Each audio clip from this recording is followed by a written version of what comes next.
for joining us and Students Supporting Israel for this amazing opportunity and lecture that we have with Dr. Einat Wilf. My name is Ilan Sinelnikov, and I'm the president of Students Supporting Israel.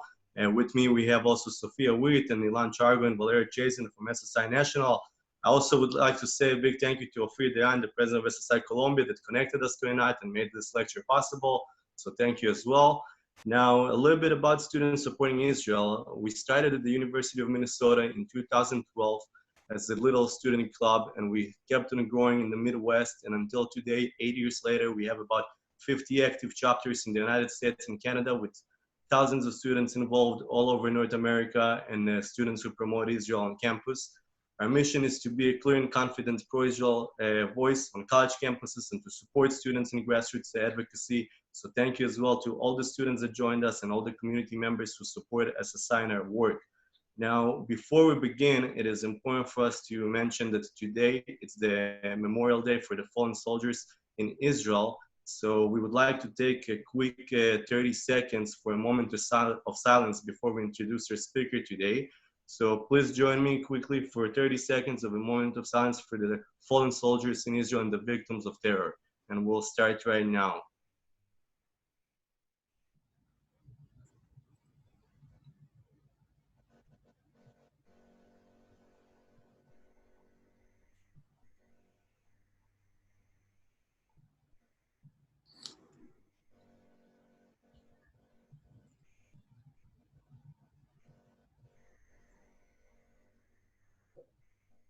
Okay, so thank you for this, and may the memory of the fallen be a blessing. So today, with this excited opportunity and this excited webinar, I would like to introduce our keynote speaker, Dr. Annette Wolf. Dr. Annette Wolf is the co-author of a new book that just seen light right now, The War of Return. Following this webinar, I would send the link to purchase the book for everyone that is interested for such a book and to read more and learn more. Now, Dr. Annette Wilf was a member of the Israeli parliament, a member of the Israeli Knesset from 2010 to 2013, where she served as the chair of the education committee and as a member of the influential foreign affairs and defense committee. She's considered one of Israel's most accurate representatives on the international stage. Now, in the past, Dr. Annette Wolf also served as a senior fellow at the Jewish People Policy Institute, the Bio Foundation, and the fellow at the Washington Institute for Near East Policy. Now, Dr. Annette Wolf holds a BA from Harvard, an MBA from Instant, France, and a PhD in political science from the University of Cambridge. Born and raised in Israel, Dr. Wolf also served as an intelligence officer in the Israeli Defense Force. And at this opportunity, I would once again would like to welcome Dr. Annette Wolf. Thank you for joining us today and for educating us and teaching us. And the stage is all yours. We appreciate you being here today. Thank you. It's a real honor, and thank you for the work you do. Students Supporting Israel is an important voice on campus, and it's an honor to be able to cooperate and help in your work. So this evening begins a somber day in Israel, the Israeli Memorial Day, and then tomorrow evening we transition to Israel's Independence Day. And this is actually a very proper opportunity to examine the question of why Israel is essentially still at war. Why is it that Israel's independence, what we celebrate beginning tomorrow evening, is bought at such a dear price and still is something that needs to be secured by fighting?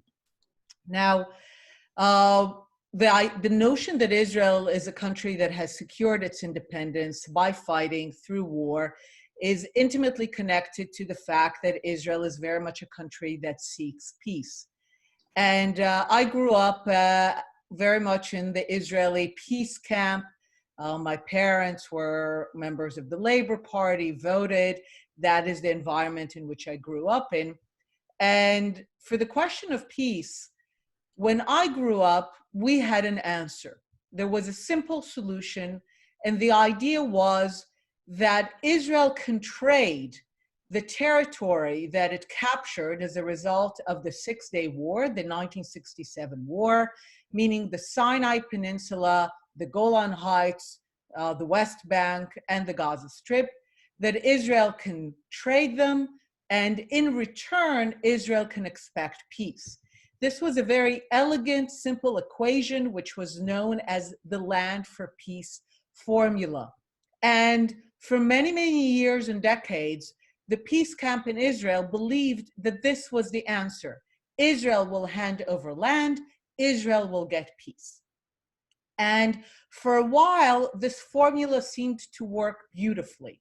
I was one of those kids that they took out in first grade to wave flags for the motorcade of President Sadat of Egypt. Now, to really understand it, this was 4 years after Israel's most brutal, deadly war since the War of Independence. We're talking about the Yom Kippur War. Only 4 years later, President Sadat of Egypt, Israel's fiercest enemy, comes to the Knesset, to Jerusalem, to speak to the people of Israel, to offer peace.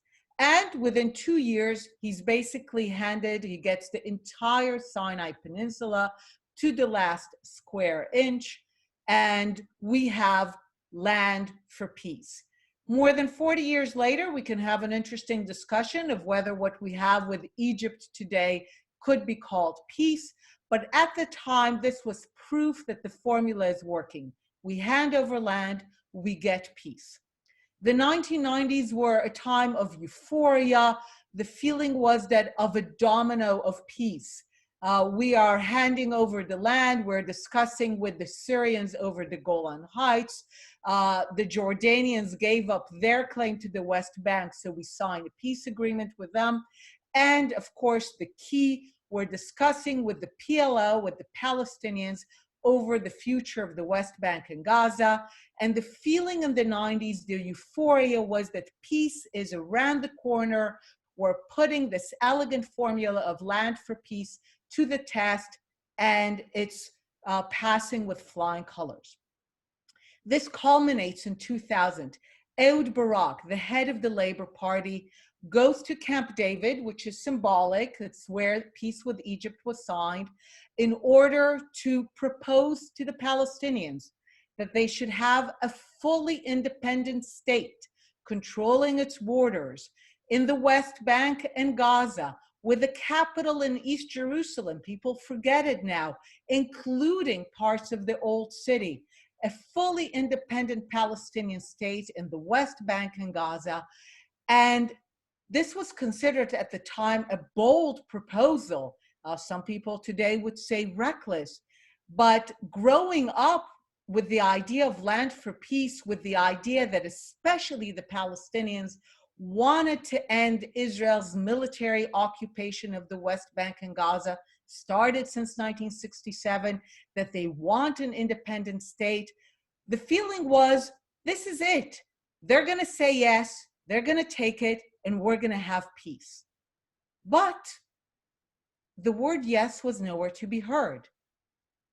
And Arafat walks away from this proposal. And this baffled many Israelis like myself. We had a formula, we had an equation. We hand over land, we get peace. We offered to hand over the land. Where was our peace? And this was followed by a brutal, murderous campaign. People again forget it now. They forget the impact it had on Israelis.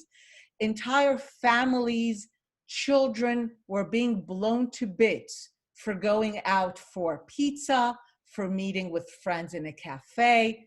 I remember that time in Israel as the darkest time to live in Israel. There was a sense that if you left your home, you were playing Russian roulette with your life. The bus would blow up, the cafe would blow up. And many Israelis, myself included, began to ask, then what do the Palestinians want? They could have had a state. This happened again in 2008 with Ehud Olmert. They had concrete opportunities for a state of their own, and they didn't take it. What's going on? And this is what led me to write the book, The War of Return, together with my co-writer, Adi Schwartz, who was a senior editor at Haaretz, a left-wing newspaper, went through a similar process like myself. And we began to ask, what's going on.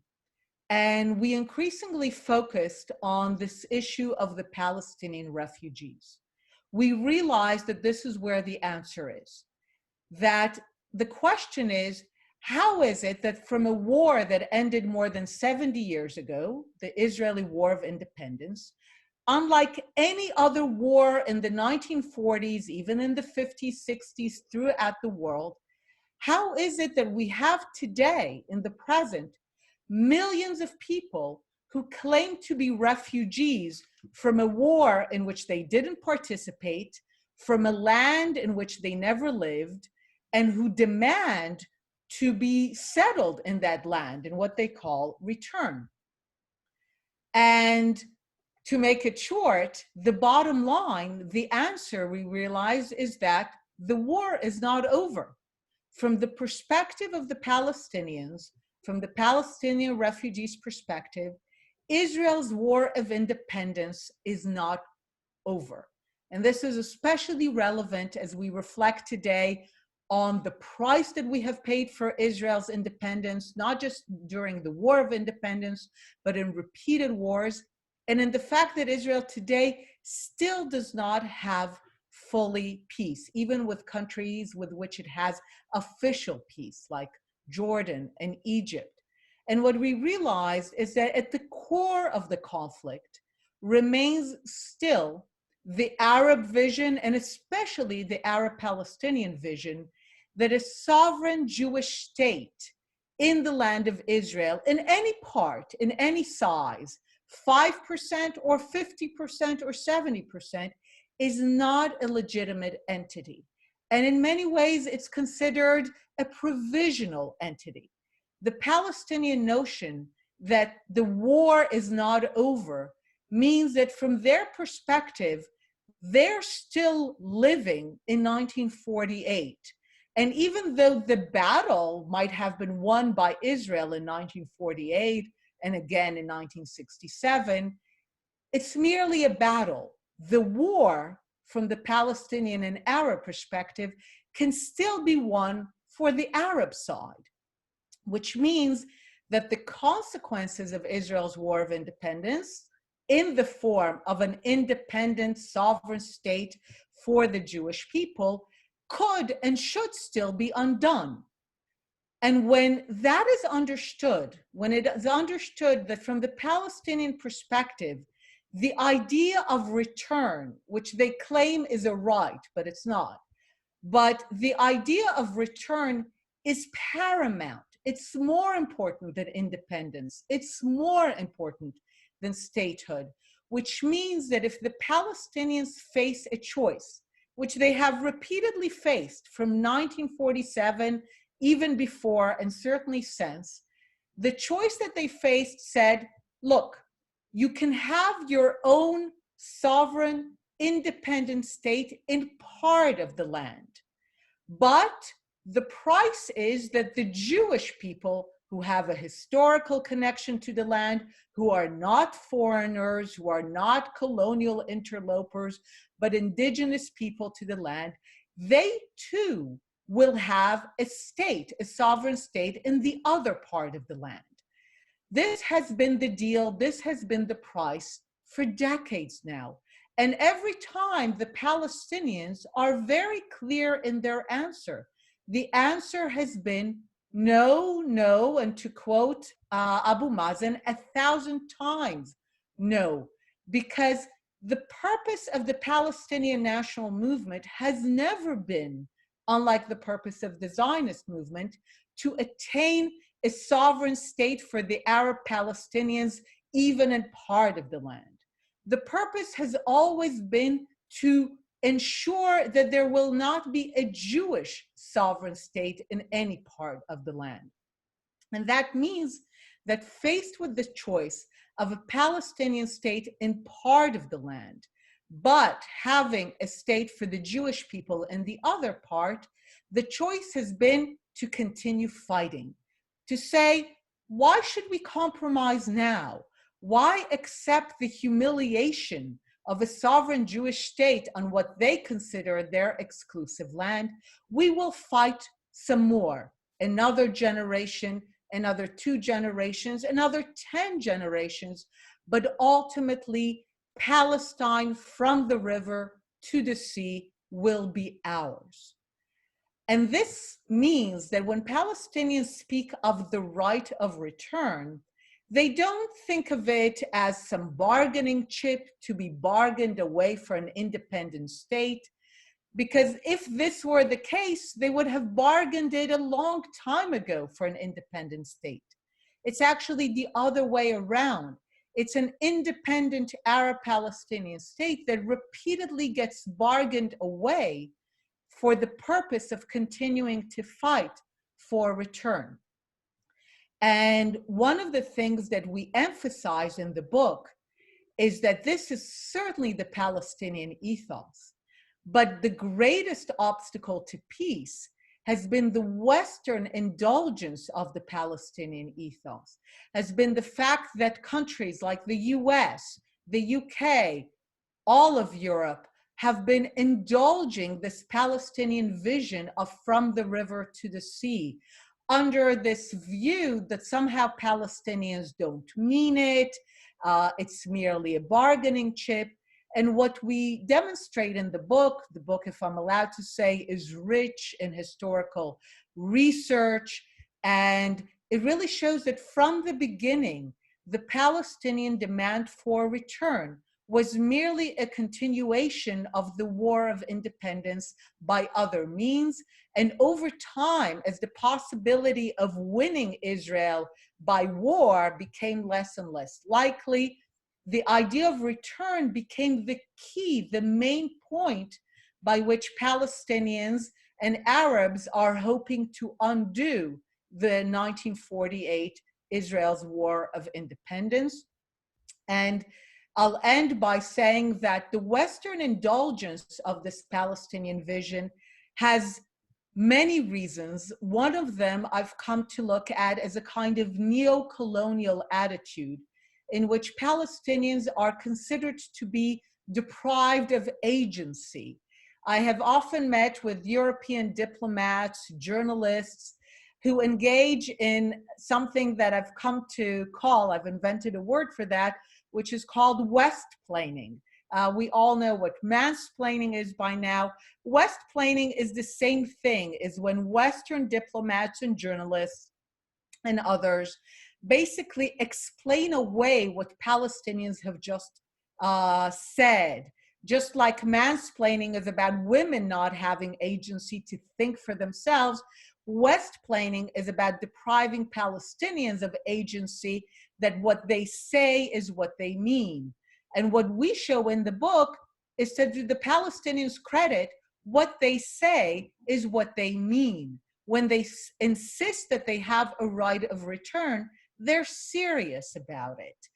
When they say that they support a two-state solution, but then say, but the right of return is holy, then the only two-state solution that they have ever agreed to is an Arab state in the West Bank and Gaza, and an Arab state to replace Israel. There has not been to date a single Palestinian leader, even an op-ed or an NGO, that has offered anything in which there is a sovereign state for the Jewish people anywhere. Whether they call it two-state with return or one state, the Palestinians have never agreed to anything where a sovereign state for the Jewish people is allowed to remain standing and is accepted as permanent and final.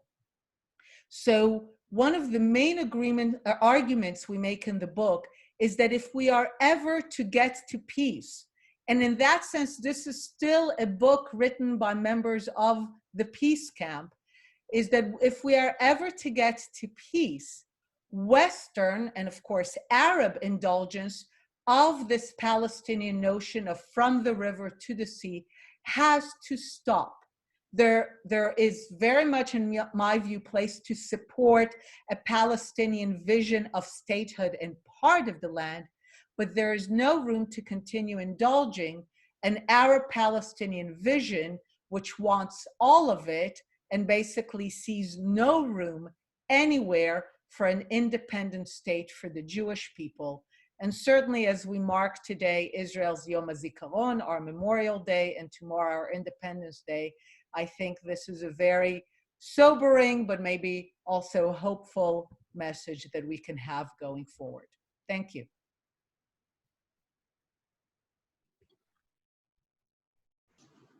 Thank you so much, Dr. Wilf.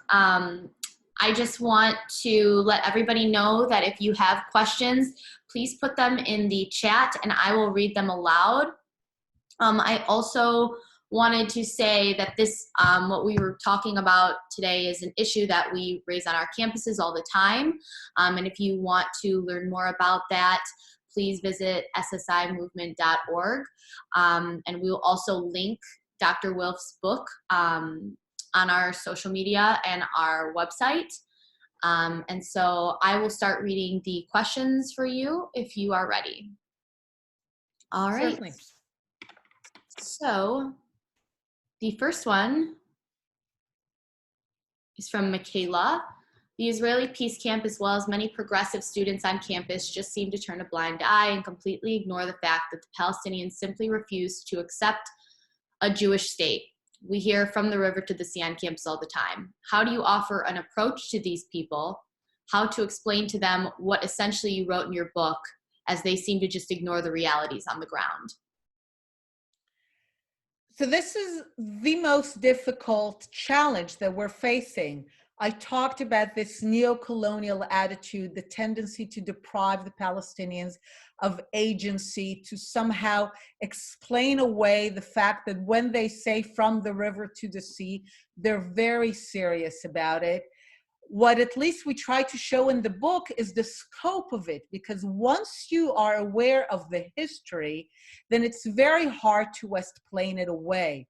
I think in that sense, at least, the book is very respectful of the Palestinians in taking them at their word and showing how consistent they have been. And I think it's also important to show that the Palestinians are rational in their battle. And let me explain that. Especially when we meet with Europeans, with progressives, they just can't believe that the Palestinians really mean Palestine from the river to the sea. Israel seems so powerful, so strong, so permanent. How can Palestinians delude themselves that Israel is provisional and can be undone? But I often have to tell them, look, if anything in this conflict, the Palestinian and the Arab side is rational. They are looking at the map. They open the map of the region. They see around 7 million Jews struggling to survive independently in a region of 500 million Arabs, 1.5 billion Muslims. I mean, I say kudos to them. Since the 7th century, they've been very successful. So this is their region ever since the 7th century conquests. And we are a tiny, tiny, tiny ethnic, national, in some aspects, religious, linguistic minority in the region. So when Arabs and Palestinians and sometimes Muslims look at this, they say, this Zionist experiment is not going to last long. Palestine from the river to the sea, in their view, given enough time, is a very rational proposition. So why should they compromise if they wait long enough and it's all going to be theirs? One does need to respect their understanding of the region, of history, and the future. I mean, as we speak in Egypt, right, the country with which we have peace, is showing for Ramadan.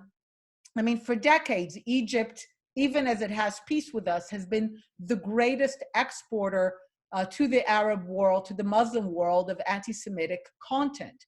And now they have a TV series, they're always very popular in Ramadan, which envisions the future without Israel. I mean, this is the vision, and now it's a TV series.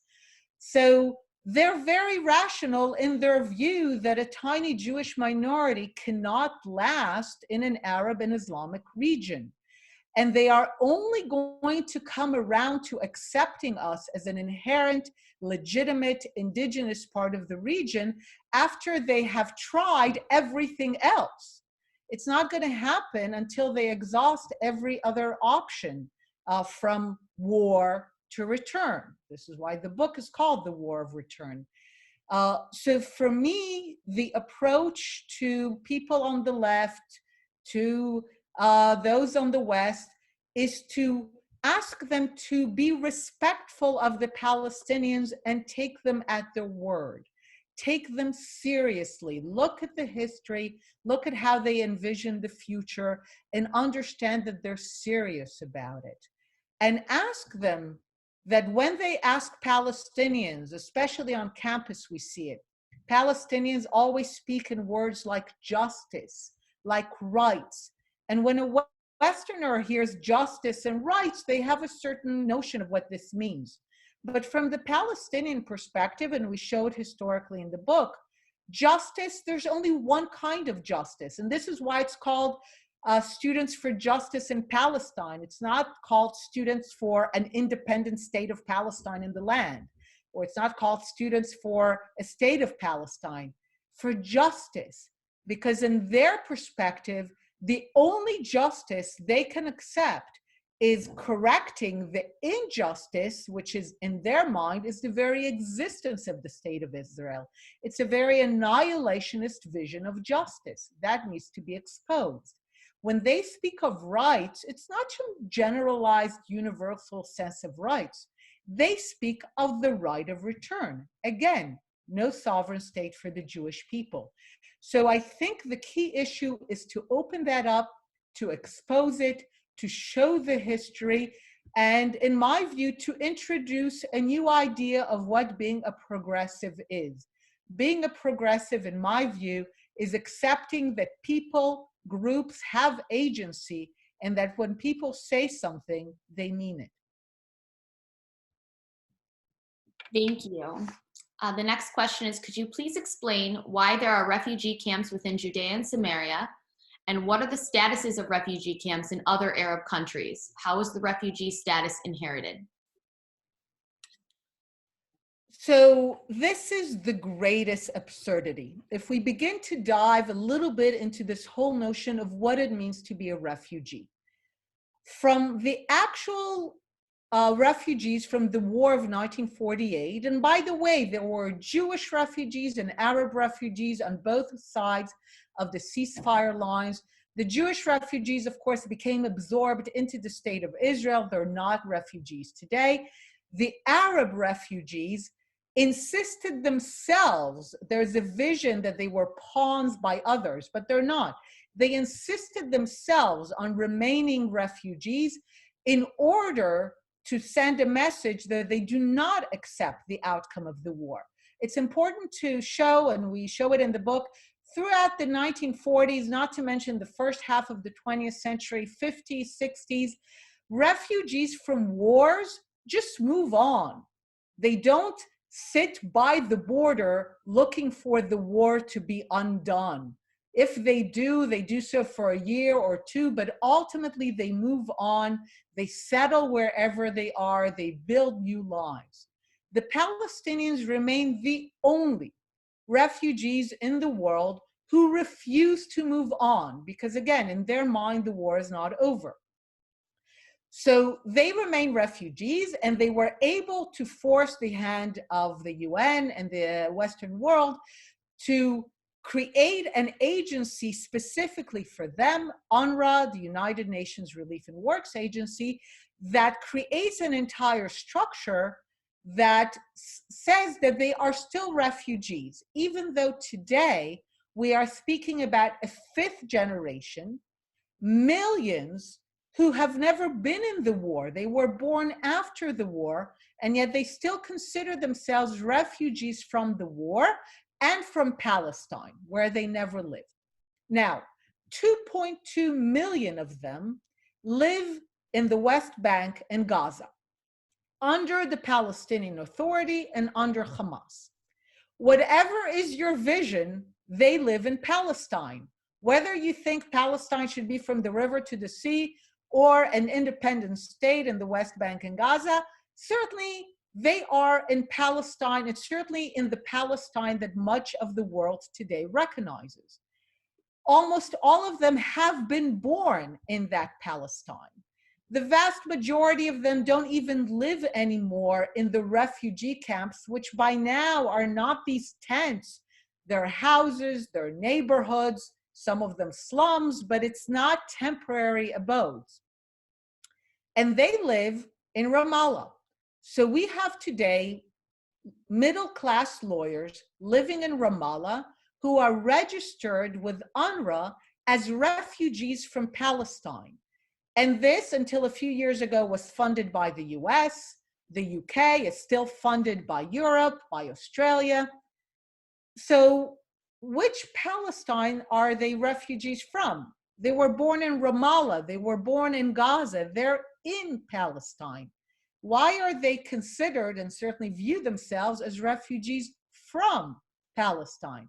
Now, they know the answer: Palestine from the river to the sea.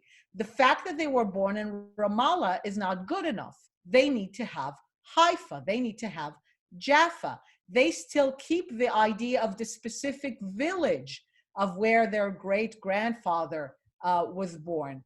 Now, it's fine for the Palestinians to think that. The question is, again, why does the West fund that? Why does the West indulge that?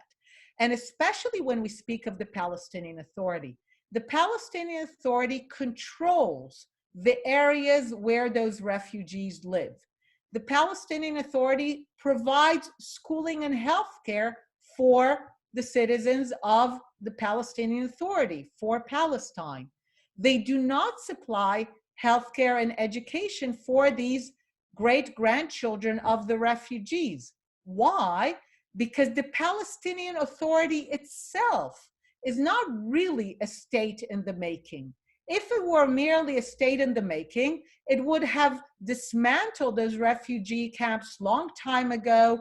It would have taken the refugees out of the roster of UNRWA and said, look, they're living in the future Palestinian state, or they're living in the Palestine that now exists, the official position of the Palestinian Authority that Palestine exists. So if the Palestinian Authority really wanted to end the conflict, really was future looking, they would say, look, we're putting this behind us. Anyone who lives in Gaza and the West Bank is not a refugee. End of story. Thank you. The next question is, what is the recent development regarding UNRWA? Did the USA stop funding them? So the UNRWA defunding that took place about a couple years ago by the US administration was both important and a missed opportunity. It was important in the sense that the continued funding by the West of UNRWA has been considered by Palestinians as a sign, in many ways as a guarantor of the West's support for the right of return. One of the things I saw with many diplomats is that when I tell them, look, your country funds UNRWA regularly, but you claim to support a two-state solution, you claim to support a sovereign state for the Jewish people, how is that compatible? Because you're funding an organization that makes sure that this will never happen because it fuels the Palestinian vision of from the river to the sea. And they say, no, we're just giving money, it's for healthcare, it's for schooling.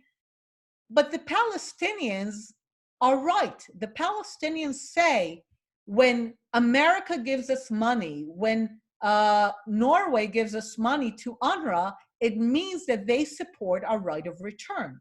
So Western countries need to open their eyes and understand that the money that they're given is perceived by the Palestinians as political support for their demand from the river to the sea. So in that sense, it was important to defund UNRWA. The reason that it was a lost opportunity is that it was done without any follow-up. There was one paragraph which basically said UNRWA is unsustainable, but there was no effort to reach out to other allies.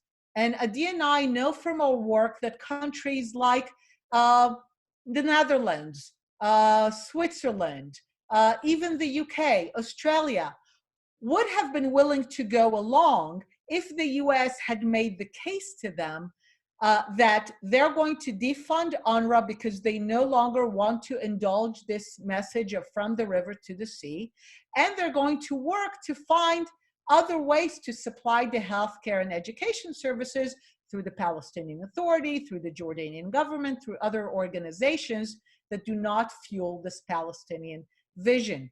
But it was basically just a simple cutoff without any follow-up.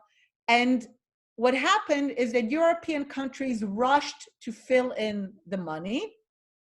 American administration said, great, look, this is burden sharing.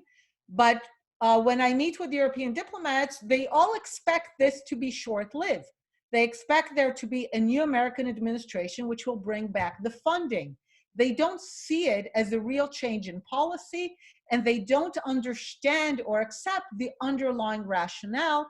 And in that sense, it's a missed opportunity, but it could still be reversed. America could still engage in a diplomatic campaign to get other countries to get out of UNRWA, ultimately to dismantle the Western support for this Palestinian vision. Thank you. The next question is, what is your advice for feminist Zionists on campus? Be very loud about being a feminist and being a Zionist. One of the most troubling phenomena we've had to deal with in recent years was the notion that any progressive cause, whether it's for women, feminism, LGBTQ, anything, that any cause that has been labeled a progressive cause is categorically incompatible with Zionism. And of course, Zionism is the progressive cause. It emerges, like feminism, like other progressive causes, from the Enlightenment, from the idea that humans are agents of historical change, that they don't need to passively wait, that humans are equal, that they do not need to accept their lower place in the rung of society. And this is feminism and Zionism, and all progressive causes come from that same place of the Enlightenment, of the idea of human agency, of human equality, and the idea that the Jewish people have the equal right, the universal right, to be masters of their fate. I was intrigued to see how self-determination moved over the decade from the idea of nations to the idea of peoples and individuals, of women having self-determination. So for me, this is precisely the same thing. And I would be very insistent on being clear that we are feminists, that we are Zionists, and that those causes are not just compatible, they come from the same place, and they follow the same trajectory. In my essay, and you're welcome to look it up, on feminism and Zionism, I argue that not only do they follow the same birth, they have the same trajectory, where anti-Zionists and anti-feminists essentially share the same agenda of trying to put women and Jews back where they belong, which is lower on the rung of the ladder. And they work in the same way. They work by encouraging what I call good women and good Jews, people who reject feminism, who reject Zionism, who do not threaten the power structure, who do not threaten the order.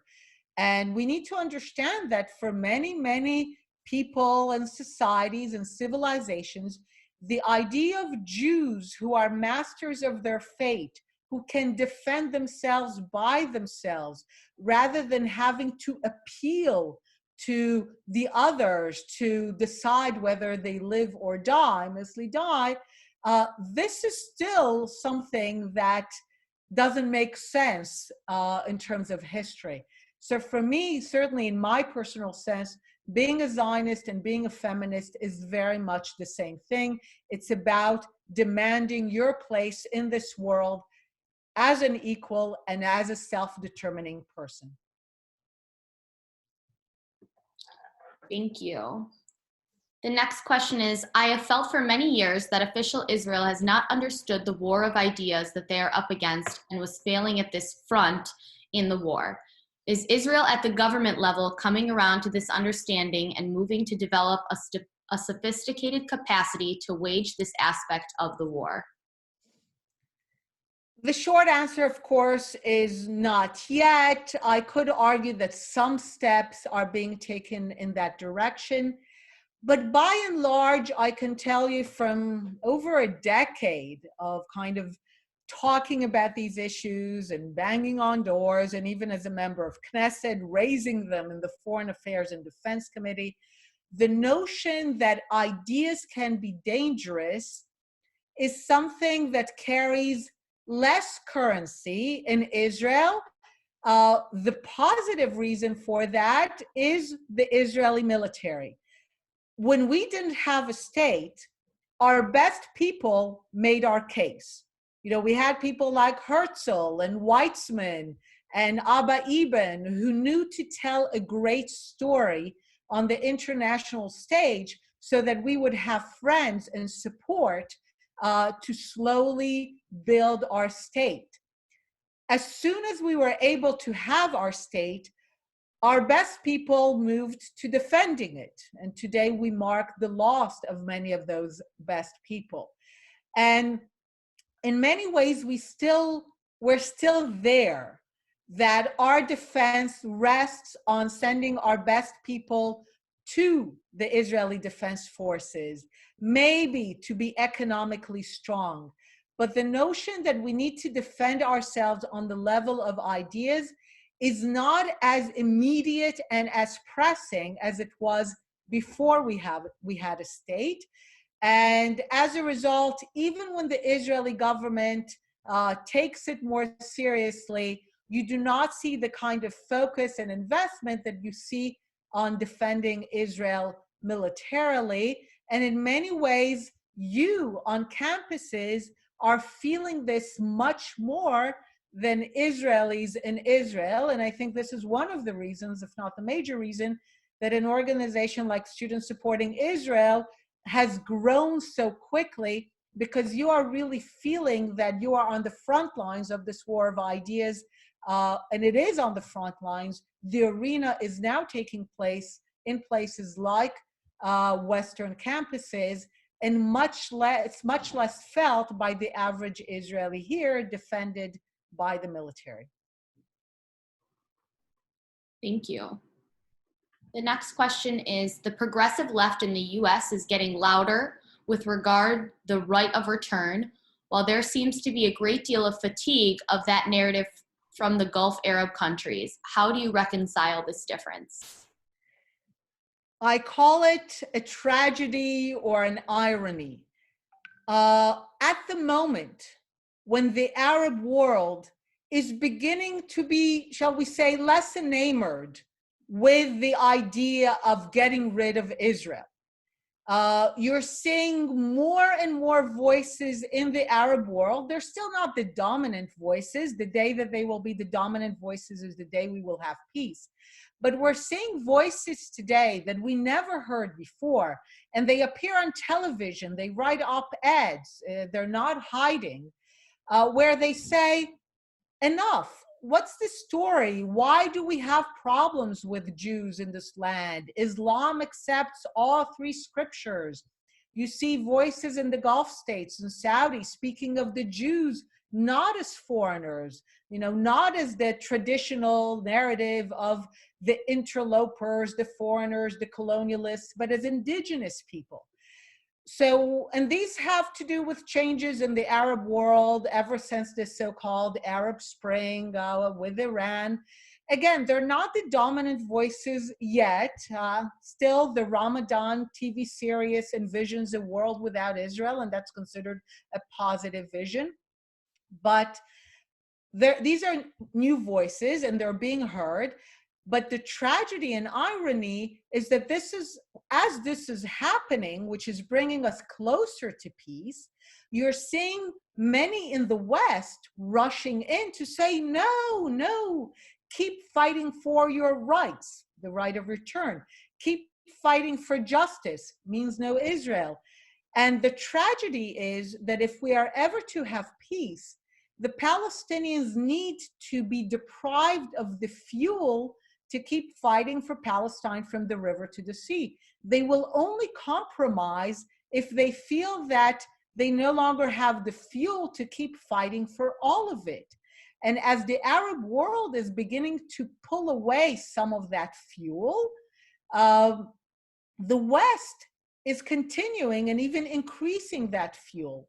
And this is why I think the book is so important at this moment, because if we are to have peace, both the Arab world and the West needs to stop fueling the Arab-Palestinian vision of no state for the Jewish people, of Arab Palestine from the river to the sea. When that happens, when the Palestinians understand that they are alone in their vision for all of it, I think we will finally have a Palestinian leadership that will be willing to build a Palestinian future in some of the land rather than to keep fighting for all of the land. Thank you. We have about 10 minutes left, which will give us room for a couple more questions. So are the BDSers and other similarly minded groups in the West promoting Palestinian interests or making it possible for Palestinian voices to emerge and be heard? So BDS, by and large, represents the Palestinian ethos. I don't know if you define it as interests, maybe not in the narrow sense, but it does represent the broad Palestinian ethos. One of the three things that BDS demands is the right of return. All the stories that you read on the BDS website in the events are ones that envision a world without a sovereign state for the Jewish people, where even the idea of a sovereign state for the Jewish people is viewed as illegitimate, where Zionism is considered a toxic, evil word. So in that sense, BDS is a perfect reflection of the Palestinian ethos. For the Palestinians to change their ethos and to emerge and to want something else, they need to understand that they do not have supporters for the Palestinian ethos of from the river to the sea. As long as they get support from campus BDSers, the conflict will continue, because in their mind they will say, why give up? Just a little more, just one more push, and Israel will disappear. So they need to understand that that's not going to help them. This is why defeating BDS on campus is so critical a link in getting to peace, because the Arab world and the Palestinians especially need to understand that they don't have any support in what shape whatsoever for that vision of from the river to the sea. And in that sense, BDSers reflect the Palestinian ethos. And ascribing agency to the Palestinians, I don't want to say that they have different interests.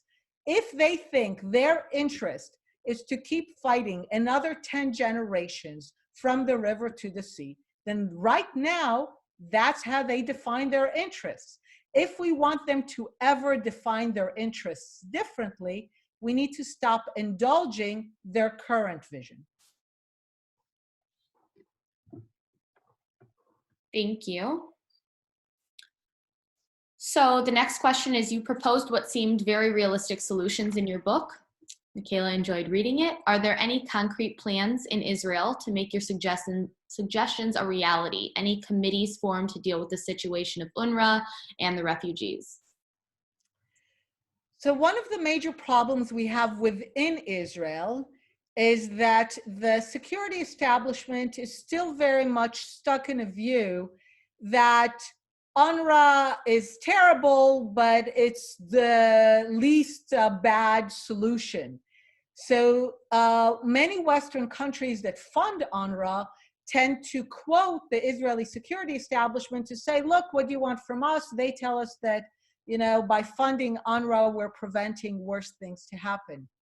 And certainly a D&I challenged this worldview. We challenged it in the Hebrew version of the book in Israel. We challenged it in the English version, that supporting UNRWA has given us relative calm, because we believe that the support for UNRWA has actually fueled the conflict.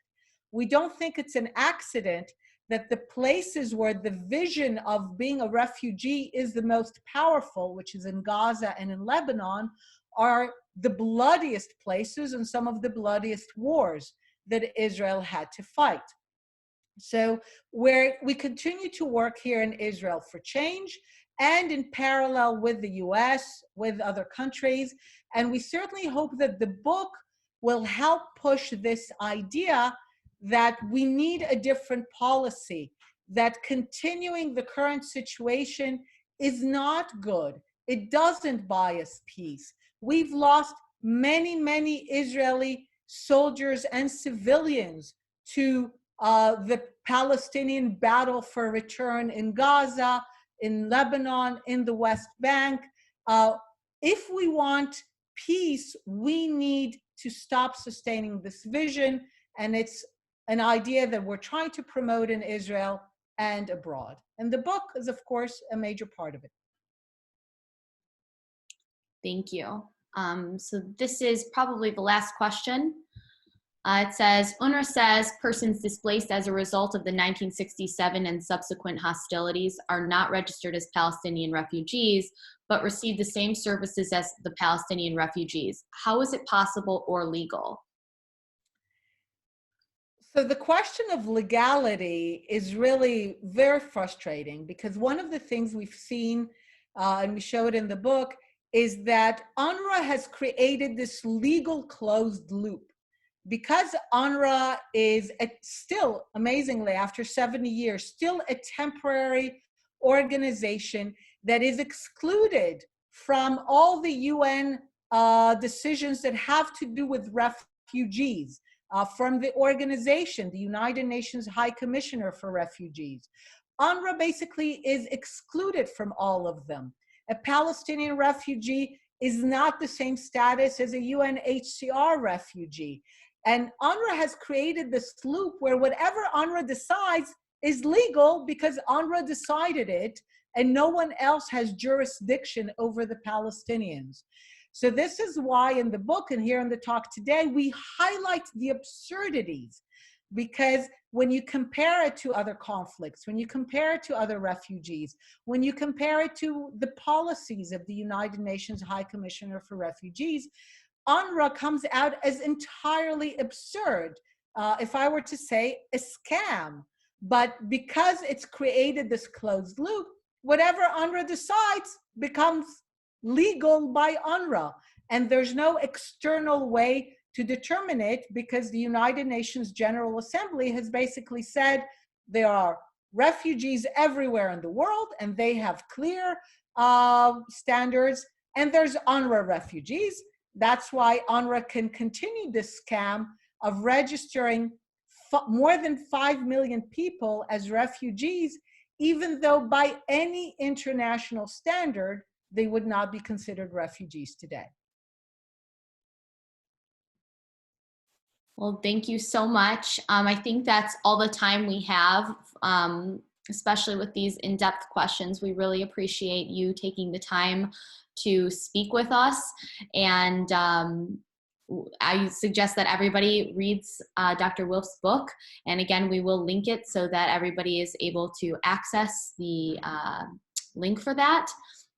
I do want to remind everybody that we have another lecture tonight about pre-Israel Zionist art, and that will be done by Columbia University. So tune in tonight for that. And I really, again, appreciate everything that you've done for us, Dr. Wilf, and we look forward to working with you in the near future.